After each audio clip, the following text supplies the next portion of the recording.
Tech wreck. Time to get your tech wreck. Tech wreck. Chicky. Tech wreck.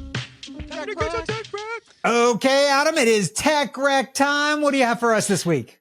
I'm going to share a tech wreck that I'm loving and hating at the same time so far, but I'm going to love it in the long run, I'm certain. So it's N8N.io, N8N, letter N, 8N.io. And it's kind of like Zapier, except a little bit more technical.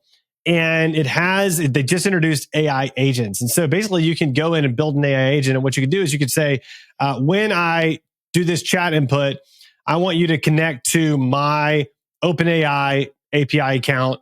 And then using that account, you're going to do this, and this. And then you're going to spit this out. So like, for example, one of the people I was watching on YouTube said to his agent that he created in N8N.io, he said, hey, look up these articles and send the articles over to Sanjay, and then email the articles over to Sanjay and book a meeting with Sanjay for next week on my calendar.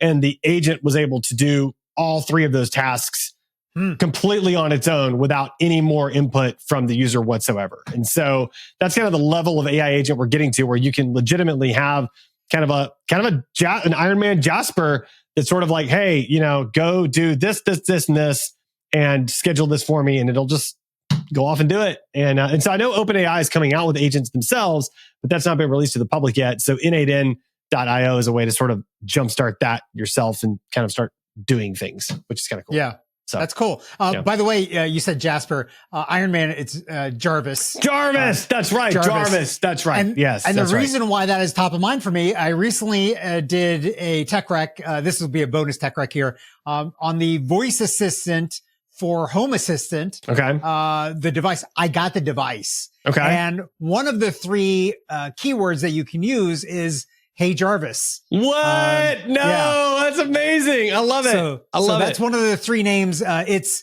Nabu, okay, which is the name of the company. Yeah. Hey Nabu, Hey Jarvis, and Hey Mycroft.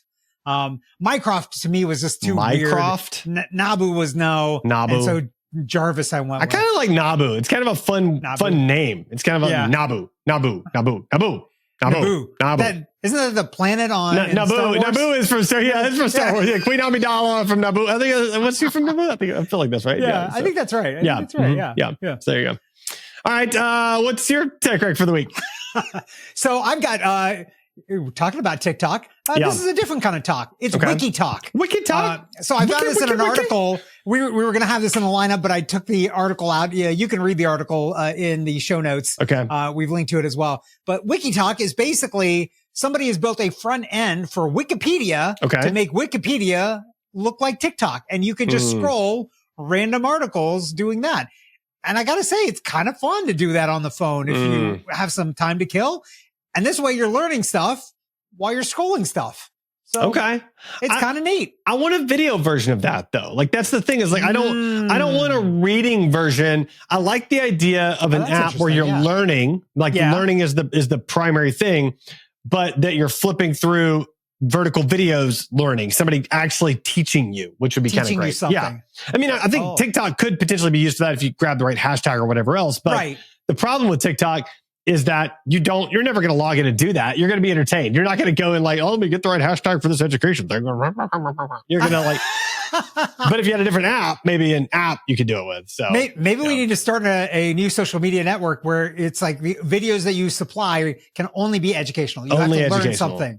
The problem with that, of course, is that somebody's going to log on there and be like, I'm going to educate you about flat Earth. That's what I'm going to do. Well, I mean, that's something to learn about or learn that's not real about. It's a fun black hole to go down and hear their arguments, though. Man, some of those arguments are so creative. They're very creative arguments. I will say that. Like they're incredibly creative about like how they have this whole like methodology about how the world is flat and it's surrounded by ice mountains in Antarctica. I don't even know, man. It's wild. These are people that have never gotten on an airplane, right? I assume so. Yeah.